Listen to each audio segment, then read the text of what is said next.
Okay, how to make $10,000 a month. This is a class. Are we shooting as well? This is a how to make 10 grand a month with Indy Duplex. We're not shooting, right? $10,000 a month with Indy Duplexes. Passive income. The secret reason why we work with many Indy Duplexes, around $200,000. Does everyone understand why that's happening? Why we're doing that? So you said we're not? We are shooting? Okay, how's it going, guys? Awesome Mail here, BigRia.com. Awesome Mail, Ramsey KO. Go to BigRia.com. The number one channel on YouTube for independent real estate. We're building the world's largest organization of special needs business owners, real estate investors, all kinds of cool stuff. BigRia.com. Go there. Do it now. How to create a passive income. So this is passive income. We don't even need to record this, honestly, because this is more for you guys. Well, whatever. Whatever you want. The $10,000 a month passive income class. So there's a few different ways we're doing this. Now we're getting into really crazy stuff like the turnkey, like managing, which I had done a long time ago with the GRS. I talked about that before. You guys should be clear on that. But this is about Indy duplexes. So people are asking us, we're doing single family, we're doing some commercial, but why pick Indy duplexes? Why are we doing so many? I think you guys picked up like 20 or 30 duplexes at one time. So why are we doing so many duplexes? You guys need to know this stuff. So to create passive income, if an investor comes in, this is all for investors who are coming in who are passive investors, right? Not active investors, passive investors. And when we talk about passive investors, we're looking at basically three things that make them that fit that criteria. So money, income, and time. First is the money, normally about 100,000 cash. Income, they should have a good, healthy income. So you need to know how to qualify people. Everything we're about to talk about, you should be able to do with every investor before you go out and talk to people. And I'm going to have to do this math with you guys if we haven't already done this. You should have a good, healthy income. These are people that they should be making at least 100, 200, 300, 400, 500,000 plus a year. They should have good incomes because they need that income to absorb the costs we're going to talk about in a second. And time, they need to commit to at least a 3 to 5 year time frame. So if they need that money, that $100,000, any time before that, this is not a good fit for them. So this is how we're working. It's $100,000. And again, the GRS I did that like 2006, right? So we have experience like going 5, 10, 15 years with programs that we know can create passive income for our investors and for us as well. This is different now because we've got the math down to a science. A lot of this has to do with Anna, honestly. She's completely nuts and she's on top of this stuff. But basically, how do you take the investors we qualify that come, every single one of the people there at least has $100,000. They have good income and they understand it's a 3 to 5 year, that's the timeline. So money, income, time. This is what determines a good investor for this. They do that. This is how you turn that $100,000 over 5 years. It'll be $10,000 a month in passive income, right? $8,000 to $10,000 a month, 6-figure passive income. And it's not just going to be duplexes. It's going to be single family, real estate in general. But why are we messing with duplexes? Why are we doing this? Because some of you guys might not know the math here. And why are these duplexes all right around $200,000? So let's do the math on that and see. Okay, so where's the actual math stuff? Do we need to calculate that? Is that what you meant by the Word doc? Do the math. Can you guys see this is it big enough? That's what she's that's okay. Is that all right?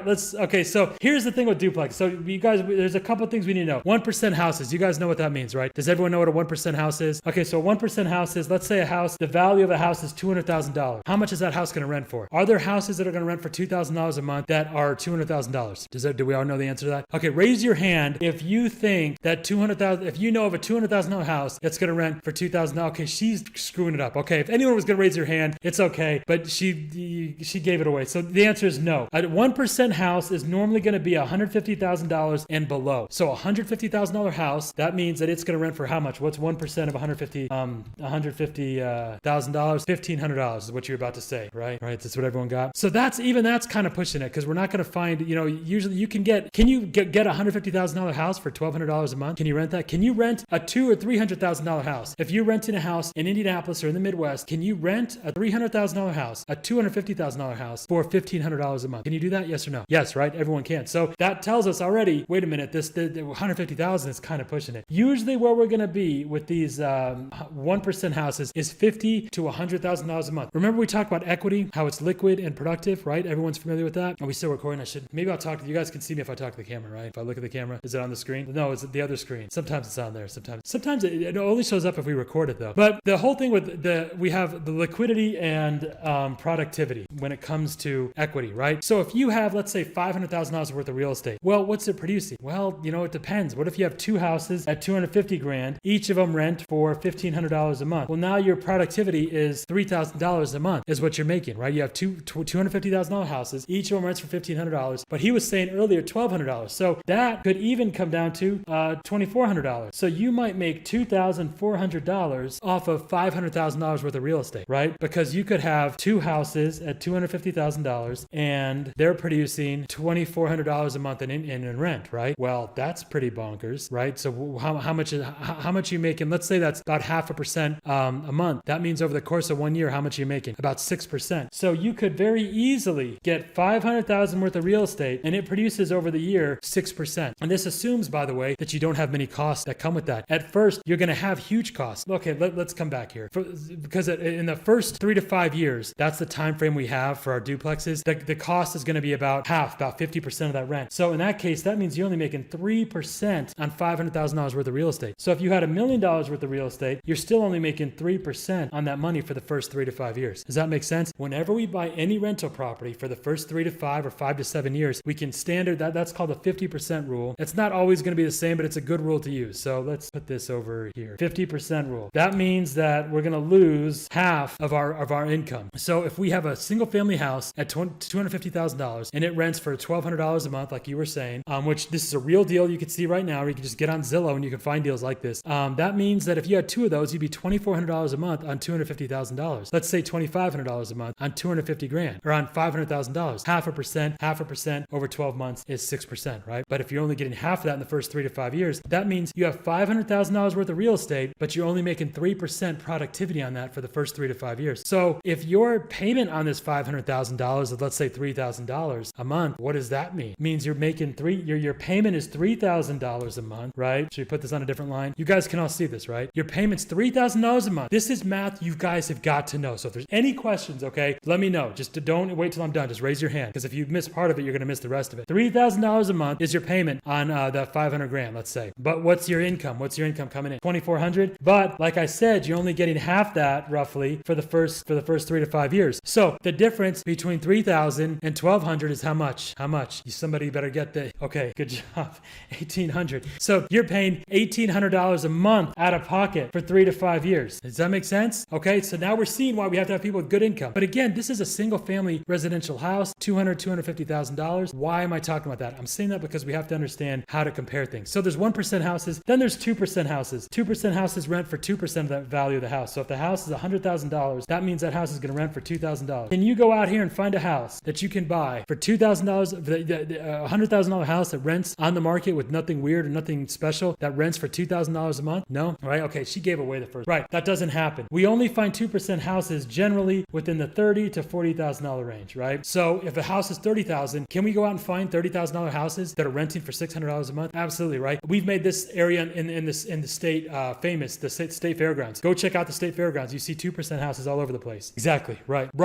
Yeah, you can find these 2% houses. The question, okay, so let's say it's a $100,000 house. Did you guys hear the question? He said, if it's a $100,000 house and $2,000 a month, a quick question is just to ask yourself, if I was a renter and I'm paying $2,000 a month, what would I get? Could I get it better than a $200,000 house? Yeah, you could get a $400,000 house, right? We just said that the rent on that $250,000 house was $1,200. Well, you could rent a $500,000 house, maybe not for $2,000, but close to a little bit more than that. You could rent a $500,000 house. We had a $500,000 house that we have rented for $2,700 right now. $2,700. That was the market rent for a $500,000 house. So $2,700, right? 2% houses are only going to be usually up to $40,000. That's because so you could find $40,000 houses that rent for $800 a month, right? You can find $45,000 houses that rent for $900 a month. You're not going to find many $50,000 houses that rent for $1,000 a month. In other words, this 2% house here, our 2% rate gets kind of maxed out around 30 to 40 grand. Make sense? So that's 2% houses. 3% houses, these are meth labs. We don't even talk about these. This is Mars Hill type of stuff. We're not even going to talk about that. That you're only going to find those at like $10,000, $20,000. Think about that. That means you got a $20,000 house at 3%. What's that going to rent for? It's going to be $600 a month. Imagine if you had a $50,000 house. That means a $50,000 house rents for $1,500 a month. So let's not even talk about 3% houses, but it's important to know that term is out there. And when we talk about that, we're talking about the monthly yield. But what this means is when we come down to the productivity, right? The productivity. Let's see if I spell this right. Productivity, right? Oh, look at that. One finger. Productivity. So we have the productivity. That means that if a house rents for 1% of whatever that purchase price is, that means in 1 year, what's our rate going to be? 1 times 12. You guys with me? 12%, right? 12%. Good. I'm going to start punching people. Okay, 12%. So now, but what about the 50% rule? What does that bring that yield down to? And what's half of 12? Very good. Good job. What I like to hear. Got to be on top of this. So 6%. This means that on our real estate, on average, we might be able to expect that we're going to get 6% of if it's a 1% house, right? The problem is, like I said, the 1% houses end around $150,000, which is why we go for these duplexes at $200,000. Because every one of the duplexes, I asked you guys to look at all the numbers. I asked you two and a few of you others So look at the numbers and tell me what you found in common. Some of you pointed out weird stuff. I didn't know that they all had the same breed of dogs, those 2 or 3 houses. Some of them did. I didn't know about that. And one of the renters also had a bunch of tattoos, and I guess one or two of the other ones did. Okay, I don't know how you guys figured out all that stuff, but the thing I was looking for, the answer I was looking for, is that they're all 1% houses. The market rent for each of those duplexes is $1,000, at least $1,000 a month. The one duplex we have that we just got done is $1,300 a month. So if it's $1,300 a month, what is that? What does that come out to? If it's $1,300 per side, what does that equal? That's $13,000, right? $1,300 a month. What does that equal? 26, right? So $2,600. Wait a second. That's above our 2%, right? Or above our 1%. We're only going to stick with 1%. But what this tells us, normally what we're looking for with these duplexes is we want to buy them, fix them up, and there's a few options we have. We don't have to just rent them out. But we are going to find we can get 1% houses, 1% yield. And technically it's not a single family because it is it's not multifamily. It's not commercial yet. There's not 4 units. But this is a safe way to get $200,000 properties that we can get for what that produce at 1%. You guys get what I'm saying? They produce at 1%. So think about it this way. If we want to get $1 million worth of real estate, and if we want to get houses that produce at 1%, we want that to produce at 1%, how many single family residential houses do we need? Well, it's gonna, if we're at 100,000, that means we need 10 houses, 10 properties. But if we do it with duplexes, we can get there with 5 duplexes. We can get 5 $200,000 duplexes that produce 1%, and they produce 1% pretty sustainably. And if we buy them in areas around gentrification, remember, gentrification, first thing to change with gentrification is what? It's the rental. Very good. I love it when you guys pay attention, man. It's the rental income. That's the first sign. And that's what eventually changes investors, and then the whole neighborhood changes. But it starts when one group of people, generally, almost every case, all around America, it's when one group of people, usually young people, like students, they graduate and they're willing to travel a little bit. They're willing to ride their bike or jog or take a car, or take the bus or whatever, go a little bit further for better rent. That's what starts gentrification. More of that happens, then investors realize that we did a whole class in this, the domino effect that happens. So as a duplex buyer, we don't ever want to base any of our deals on appreciation or any of that stuff, right? But it's kind of baked in these gentrification areas where as soon as it rolls over, we're going to be the first ones to benefit from this rent. That's how the rent went from, in one case, $1,000 to $1,700 in less than a year. Think about that. 70% increase in rent in less than a year because the gentrification hit, and then the appreciation also goes up as well. We had that, the appraisal came in at it was like $230, and now it's at over $330, something like that, over $100,000. $100,000 rent goes from $1,000 to $1,700 a month. Because now again, we don't want to, when we talk to investors, we're not relying on any of that. We can stay right here, a $200,000 duplex at 1%, and we're golden. We'll be able to get all our numbers and hit our $10,000 a month passive income. So what happens here is we buy for about $150. Usually it's going to take, we can spend, let's say 30 to 50K worth of work, maybe more than that, whatever. Our total cost will be about $190,000 to $200,000. So a standard deal, they come in, the buyer comes in, they may put, let's say $30,000 to $40,000 down, or maybe 30 to 50 grand down. So this is all of the deals that we're doing with other buyers, or we have investors. This is what the investor has done. So you need to look at it from their point of view. They come in, they bring $30,000 to $50,000 down, they buy the property, we get them the rent, we get them the rehab. You guys have seen all the properties that are in the middle of rehab, right? We should be able to get the rehab done immediately. Even if one side's rented, one doesn't matter. We should be able to get the rehab done very quickly. So our total all-in cost, remember we've talked about the cost of the acquisition, the closing cost, but we also have holding costs and the rehab costs and the closing costs when we sell, if we sell, and if we're not going to sell, the closing costs or the holding costs of the rental while we're waiting for it to rent. So there are some costs here. I'm not going to include those right now, just to give you the overall view. And then whenever we have any of these deals like this, you need to look at the details of a specific deal that happened just like this. You've got the files there. You can check out the exact numbers and get to know the people as well. Whether it's us or Anna or the investors, get to know the people so that you can really understand the stories of, like, not just the tenants, not just the investor, not just the lenders, not just the other people involved, but those people as well. I guess the heroes are an important part of this too, because you're seeing how this is helping somebody create $10,000 a month in 3 to 5 years. This is all just math. It's not that difficult. So get to know the stories and see how this actually helps people. Somebody comes in, puts 50 grand down, right?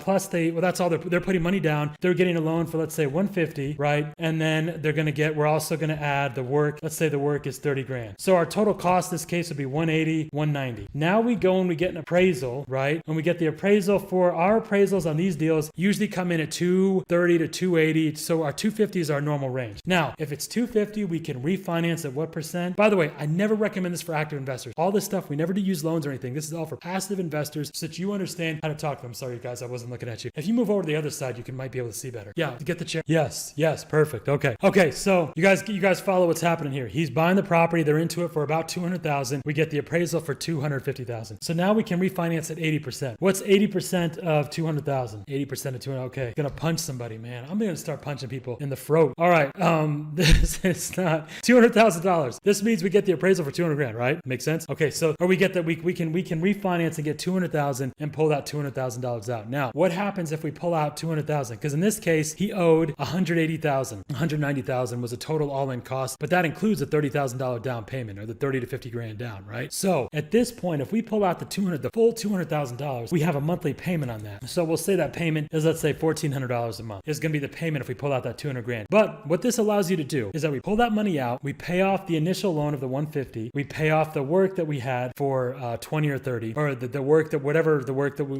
the $20,000 and whatever the down payment was. Did we include the down payment up here? I don't think we did. In this deal, what were the exact numbers on this deal? Was the work like 20,000 and then he put down 30,000, something like that? So in this case, if he puts down, we'll just say that we'll keep that the same. We'll say that it was 150,000 plus 20 of work plus another 20 of it's not as easy for me to put the addition sign. So it's 20,000 of work plus $30,000 down. So he's into it a total of $200,000. Look at that. It's all over the place. Okay, he's into it. The 50% rules all the way down here now.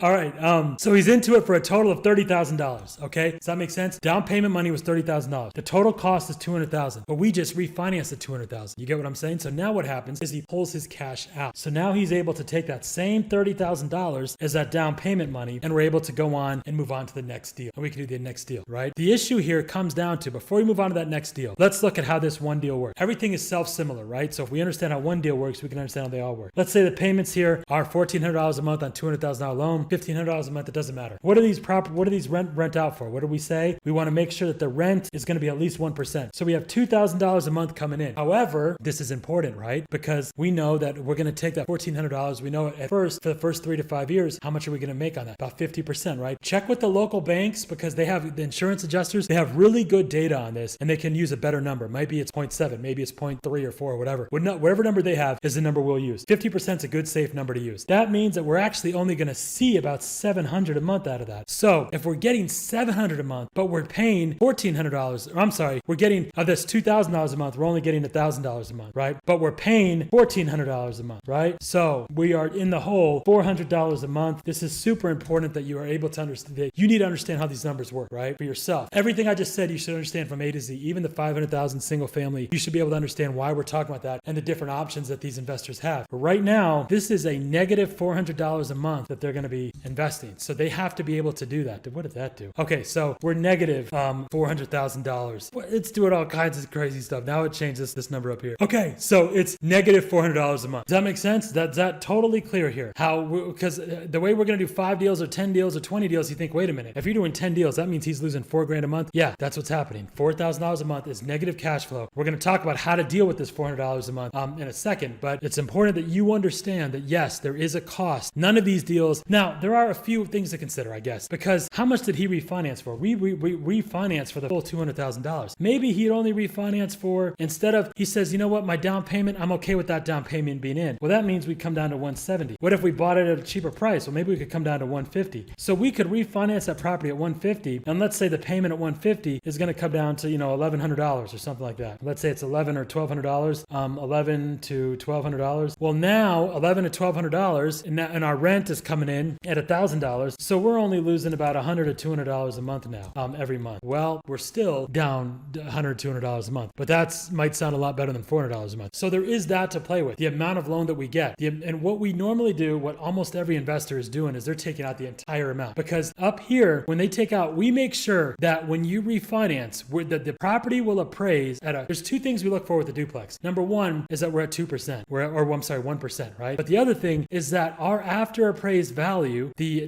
value that we're going to have when the work is done to the property, is going to be enough to where if you refinance 80%, you get all your cash out, right? Now that's not profit, because again, you've got this payment to make. You follow me? So they've got this payment to make, and yes, technically you're getting rent, but we're also just starting out, right? And you've also got property management expenses that we and on these deals, we're taking care of all that stuff. We're helping them get in touch with property management, and we're doing some of our own. But there's costs that you're going to have for the first 3 to 5 years. That's really the issue that they have to understand, is that we can help you get all your cash back out. Because in this case, what does he end up with? He ends up with that $30,000 back that he put down. So he's got this loan on a property for $1,400 a month. month, but he's got a payment coming in at $2,000 a month, but it's going to take a while for him to get that full $2,000, right? So over time, over this 5 years, what we're doing is we're paying down that mortgage, right? We're paying down the $1,400 so we can maybe refinance it at a lower price later. We're paying down that mortgage that he owes, that $1,400, that $200,000. We're paying that $200,000 down, but we're also getting better. And so more of our rent, more of our $2,000 a month is becoming profit. So what happens over 5 years is what should be the sweet spot within 3 to 5 years is that we have the payment. We should be able to get a lower payment on the $200,000. But even if we don't do that, we're getting more of our payment, more of our payments of profit. So let's say that instead of 50%, we are at 70%. These notes are not exactly in the right place, but let's just, we're at 70%. Well, that may not seem like a lot. That 20%, it's only 20% more. Well, 20% of $200,000, 20% of $2,000, what is that? What is 20%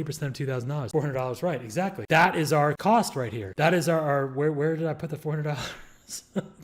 The negative right here, the negative $400 a month. The negative $400 a month is 20% of the rent. Do you guys get what I'm saying? So if we just go from 50% of our rent that we're realizing to 70% over 3 to 5 years, suddenly we're now no longer getting our we're no longer in the hole on our monthly rent. Do you guys get what I'm saying? This is how you see what I mean. This is how we slowly build up, and we over the course as these numbers equalize over time, we will have a better. This is how we can create a steady and get close. We're never going to get, if the rent is $2,000 a month, you're never going to get 100% of that, right? But the goal is to get 70, 80, 90% of that. Get as close as you can to 100%. And also, by the way, by picking these areas, maybe the rent goes up to $1,200, $1,300 a month. What happens when the rent goes up to $1,300 a month and we have, and we're getting 70% of that, right? So we're going to start doing this math. First, we'll baby step our way up to the math to where we can get the math going. So the rent's raised, the property value goes up, our mortgage balance goes down. Over 3 to 5 years, that's where we want to be, where this property can cash flow and we can produce a much better return. But just keep in mind, right here, when we go to 50 to 70%, that may seem like a big deal. That totally removes this negative cash flow, right? Why does every investor not do this? But first, they don't have the biggest thing is they got to get their team, right? So passive investors, the biggest problem they have is the team. They get shitballs on their team and they get all kinds of mess and all the disasters we're hearing about right now.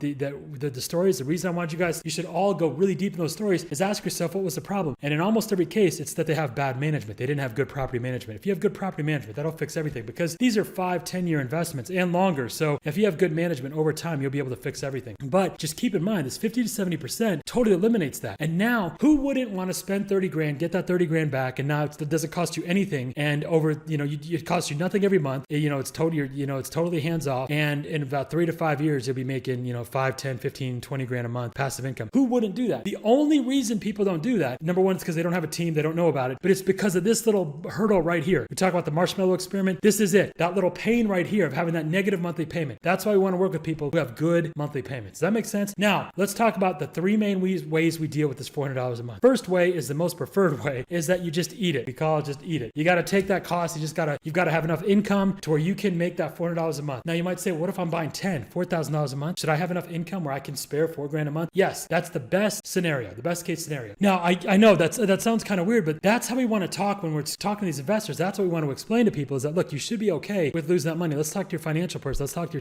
your accountant, your advisor, and let's make sure that we're all on the same page, because ideally that's the best way to do this, because everything else is going to require additional costs. So the other way is that we finance it, we borrow against it. So the way that works is up here when we borrowed our $200,000, right? Let's say that we say, okay, we're going to be losing $400 a month. We're going to be losing, let's say $200, $300 a month. $300 a month is going to be what? What's that going to be per year? Very good. $3,600 a month. So if we go over 3 years, what is that going to be over 3 years? You guys better get this. I'm going to start punching people that don't get this. Okay, right. Okay, so, we'll just round up to 10. Okay, as long as you got the right answer. No, it's 9,000. Okay, so 3.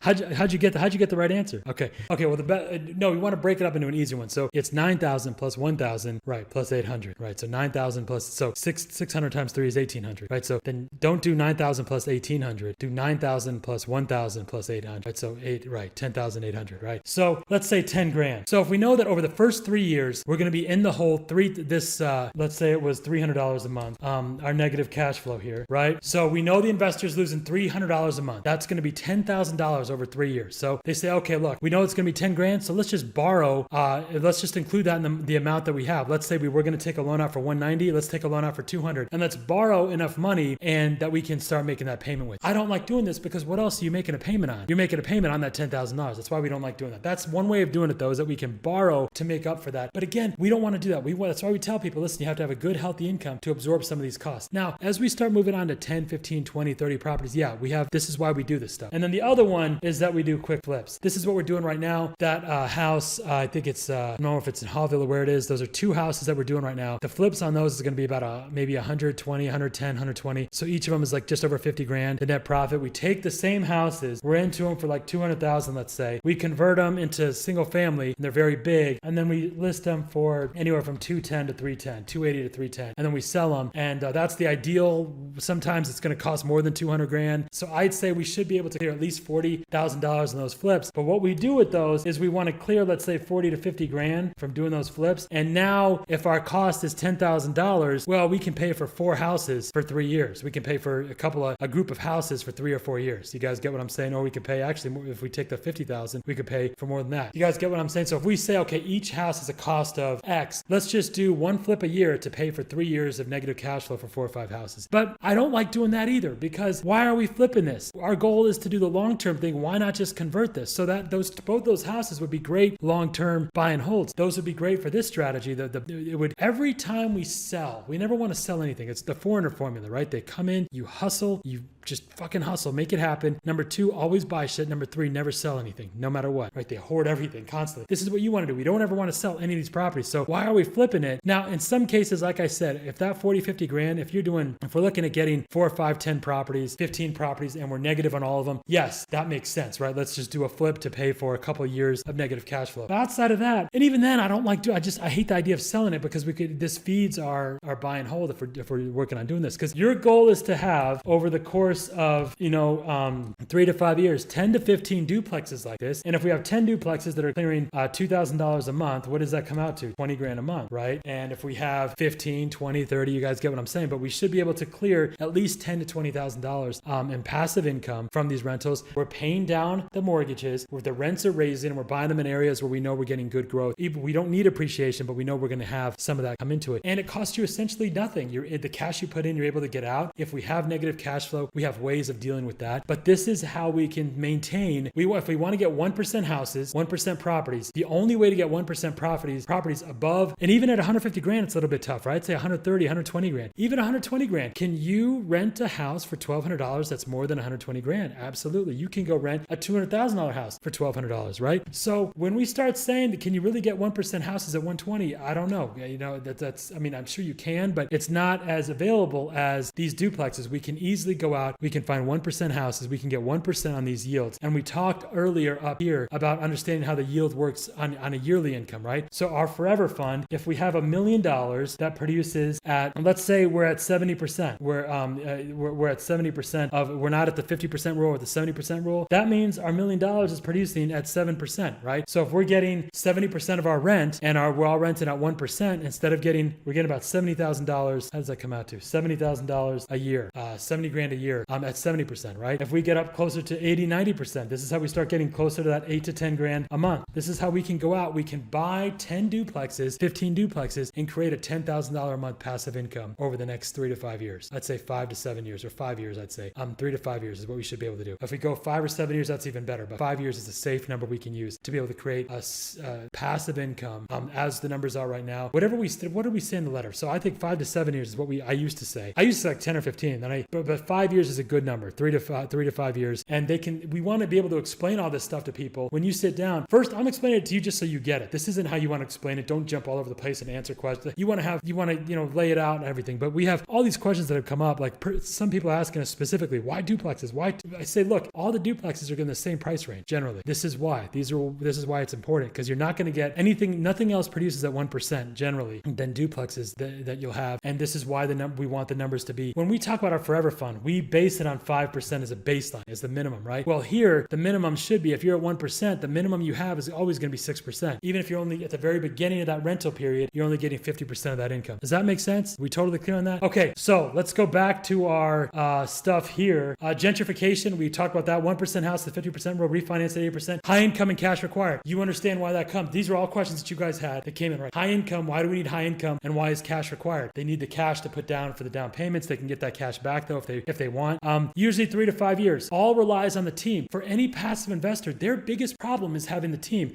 There's plenty of people with money, especially in America. There's not many people that know how to get a team. They have to get a good team. When they've got us, that's why all these people with us are staying with us for years and years and years. The cash equalizers, the management, repairs, and debt. This is going to be their main cost that they have, but also the biggest secret is the property management, because these are long-term deals. If we have good property management, it doesn't matter what price you buy at, what area, you can screw everything up. If you have good management, it'll make up for everything. How do we deal with that negative cash? One is that they eat that cost. Two is they borrow against it. We talked about this. And three is that we flip it, right? We'll hear this more. As soon as I start talking about 5 years or 10 years, people are like, oh, fuck off. Like, it's just too much time. Awesome. I don't care. And there's something called the Marshmallow Experiment. This is the Marshmallow Experiment. This is a real life Marshmallow Experiment of how much, you get one marshmallow in an hour. You can get, if you wait, you get two. And people who are willing to, who develop the skill of delaying their gratification, they follow them through their high school. It's not just in junior. It was in elementary school. They follow them through high school, college, the rest of their lives. And they're just better people. They have better outcomes in life. They have better marriages, better careers, not better people, but they live better lives because of that one thing that they're able to delay instant gratification. We talk about this in the time octopus. If it wasn't for that initial bump, that initial dopamine hit, you would never do it. You would never eat cake if it didn't taste good. But what happens with people who are in shape and they start wanting the vegetables, right? It doesn't take willpower. It doesn't take discipline. I say this because so many people neglect 5 years from now. And if I were to ask you, if I said to you, if you were to go back, this is the question we have, the 5-year question. We talk about this often. If I say, if you went back to yourself 5 years, 10 years ago, if we had a time machine, I went back and you saw yourself 5 or 10 years ago, you saw where you would be today, what would you do? And for most people, right, most people would freak out. They would just make huge changes. They would immediately make huge changes. Why does that happen? Here's the interesting thing. They thought they were free. It's about Nazi Germany, but it's an interesting parallel to what happens with us when we don't make good decisions and when we don't think about what we call the crystal balling, when you don't think about whatever you did today, multiply that out 5 years. How many of the things today, if you knew that whatever you did today was going to be multiplied and accumulate over the next 5 years, how many things would you have done differently? A lot of things. This is one of the only things you can do where you can take any of your children, take whatever age they are, and think about them in 5 and 10 years, and all of a sudden you realize how short of a time that really is and how you need to be putting things in place that think about that 5 or 10 year time frame. They thought they were free. Check this out. It's really powerful. One doesn't see exactly where or how to move. Believe me, this is true. Each act, each occasion, this is how you turn into Nazi Germany. Each act, each occasion is worse than the last, but only a little worse. Just like the LC, just like your stuff, just like your business, just like everything else, right? You wait for one great shocking occasion, thinking that others, when such a shock comes, will join you in resisting somehow. How many people are doing this? They sit around waiting for something to happen. Oh, tomorrow I'll do this. We put so much optimism in our future self. Oh, that guy's going to work out every day. That guy's going to really take care of his income. That guy's going to take care of his business, right? But the one great shocking occasion when tens or hundreds or thousands will join you never comes. That's the difficulty. If the last and worst act of the whole regime had come immediately after the first and smallest, thousands, yes, millions would have sufficiently been shocked. That's exactly what happened with you. If we went 5 years ago and you saw how fat, out of shape your finances, your business, your relationships would be, you would immediately, if you knew if what was happening in 5 years just happened right now, instantly, you would immediately be shocked into action, right? But that's not how it happens. But of course, this isn't the way it happens. In between comes all of the hundreds of little steps, some of them imperceptible, each of them preparing you to not be shocked by the next. This is exactly why I've been doing this for a long time, working with people, and I'm always amazed at how many smart people are broke. They don't get anywhere. And I'm not saying that money is a measure of anything other than that, just money. However, if you're watching this, if you're in my world, you want to get financially, money is important to you. How can you not be rich and have access to my stuff, to our stuff? And it's because of this. This is the LC creeps in and plants these little eggs, and before you know it, they've hatched. They've got hooks into all of your thoughts. This is how it happens. You got to cleanse it. I'm telling you, start thinking about the next 5 years. I promise you guys, the machines we put in place right now, we're building we're right now in the middle of,